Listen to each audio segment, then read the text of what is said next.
flavonoides, antioxidantes, quem são, rotas, caminhos a maior produção. Esse trabalho foi desenvolvido durante a disciplina de Introdução à Biotecnologia Vegetal, cuja professora responsável é a professora Luzia Valentina, e foi desenvolvido por Lúcia Porto. Sejam bem-vindos, conheçam mais um pouco desse universo tão interessante. Os flavonoides, eles são metabólitos secundários, portanto, são derivados do metabolismo primário das plantas e possuem as mais diversas funções, né?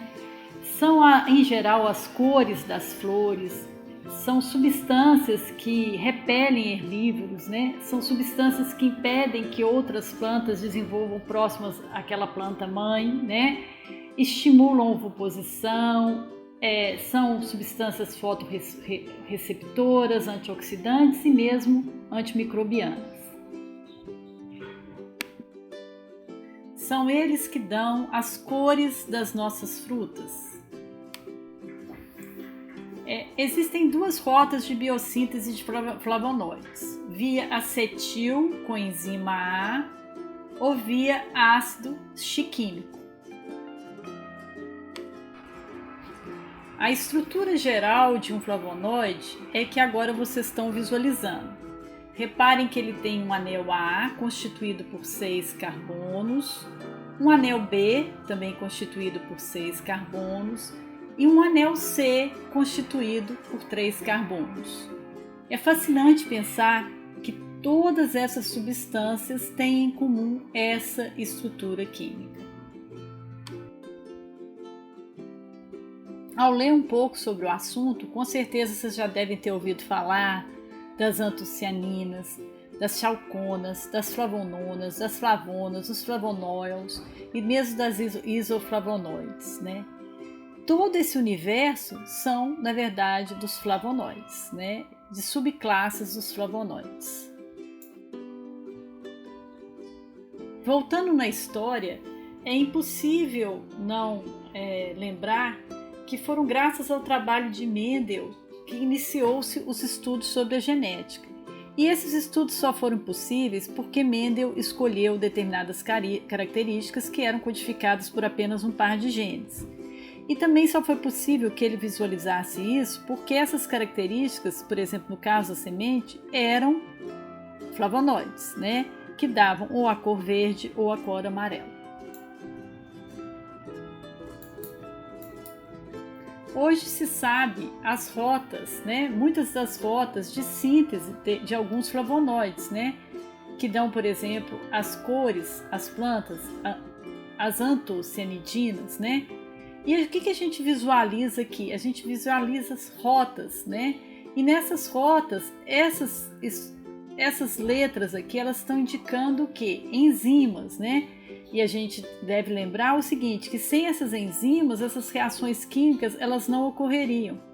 E essas enzimas, elas, por suas vezes, são codificadas por genes, né? Então, hoje, né, já somos capazes de produzir, né, ou modificar uma planta para que ela produza mais ou menos antocianinas, que é um tipo de flavonoide, né? Então, esse é o caminho da engenharia genética. Então, por exemplo, já foi possível a criação de tomates com mais antocianinas, né? Devido à expressão do gene que eles sabiam que estava ligado às antocianinas, né? R2, R3, MIB, né? E o BHLH, né? De uma planta vulgarmente conhecida como boca de dragão, porque a flor parece uma boca de um dragão, né? Os taninos condensados, né, que são outro tipo de flavonoide, né, eles contribuem para a amargura e a distringência de muitas frutas. Por exemplo, uma banana verde, né, quando a gente morde, vem aquela distringência, né? E hoje se sabe que os fatores de transcrição da família MIB, né, são a chave na coordenação e ativação de genes na via do tanino. E que a alteração desses fatores de transcrição podem mudar, por exemplo, os níveis de tanino condensado em uva, em caqui, em kiwi. Além disso, né, a gente pode pegar a expressão de um gene, por exemplo, isoflavona sintetase, né? É esse gene que codifica essa enzima. De uma espécie, eles implantaram em um mesmo gênero, mas em espécie diferente, e houve uma acumulação de genisteína, né, e seus derivados.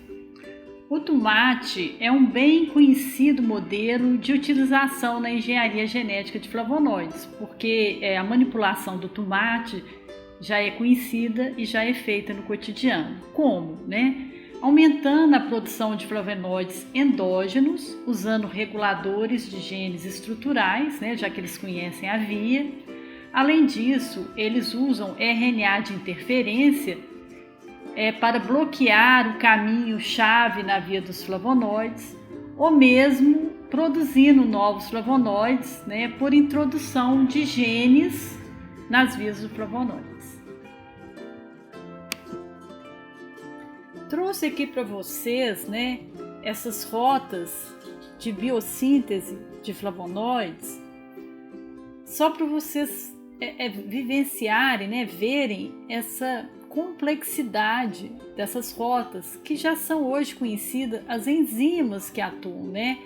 Então, algumas enzimas estão aqui expressas em letras vermelhas, e a gente então vê como que já se conhece as rotas de biossíntese, né?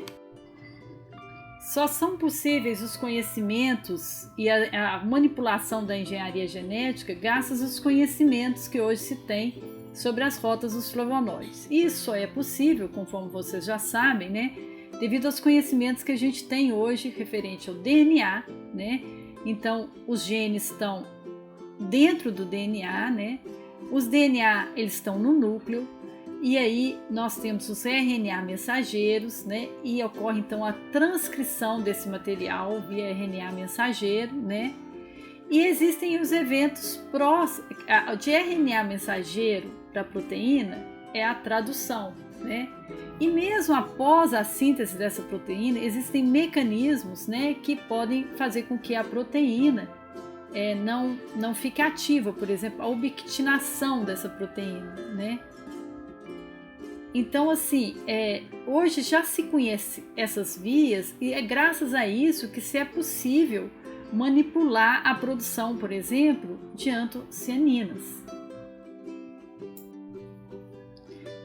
Para melhorar, né, aumentar a produção de flavonoides, né, tem sido usados micro-organismos, mas é importante o quê? Ao fazer a seleção desses hospedeiros, fazer qual que serão os genes alvos, e tudo só é possível porque se tem o conhecimento das enzimas que são responsáveis por essa biossíntese.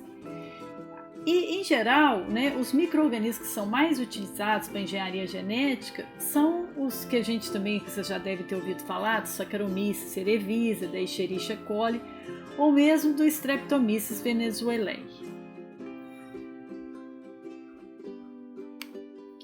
A engenharia genética dos flavonoides, ela começou em 2003, quando eles, utilizando PAL, CHS e 4CL de Streptomyces, né, dessa bactéria, eles projetaram esses genes que codificam as enzimas, né, esses genes em Escherichia coli, para aumentar a produção de tipos diferentes de flavonoides, e eles conseguiram isso com sucesso. Posteriormente, né, eles utilizando de diferentes tipos de flavonoides, também eles conseguiram, usando também Escherichia coli e Saccharomyces cerevisiae, né, fazer a produção de flavonoides. Resumindo, né, hoje já se pode fazer uma maximização da produção da biossíntese de flavonoide, tanto em plantas quanto em micro-organismos, e isso é muito importante, visto a função dos flavonoides. E essas modificações, elas podem ser feitas tanto a nível transcricional, quanto a nível pós-transcricional, quanto a nível pós-traducional, que é o caso, por exemplo, da ubiquitinação. E isso só é possível devido ao tanto de conhecimento que se tem hoje sobre a engenharia genética. Se você gostou desse trabalho e quer saber um pouco mais, aqui estão as referências que foram utilizadas. Mas foi principalmente utilizada o autor, a referência do Nabave. Muito obrigada.